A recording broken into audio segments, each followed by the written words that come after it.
If we were rating a game out of 0 to Dark Souls, Lords of the Fallen would be 8 Dark Souls out of 10, I think. It's basically a new game from City Interactive and Deck 13.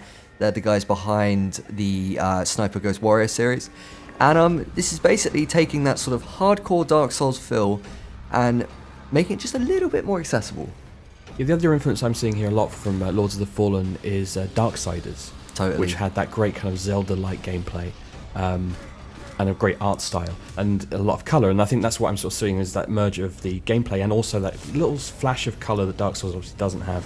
It's very dark and kind of sinister.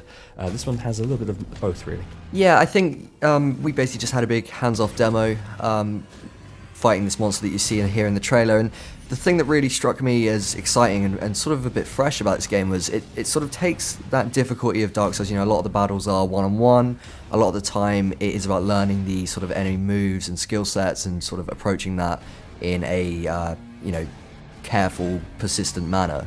But the best thing about it is it's not as like stubbornly opaque as Dark Souls is. You know, like it sort of tells you what the mechanics are. It tells you what the systems are so that you can better learn them.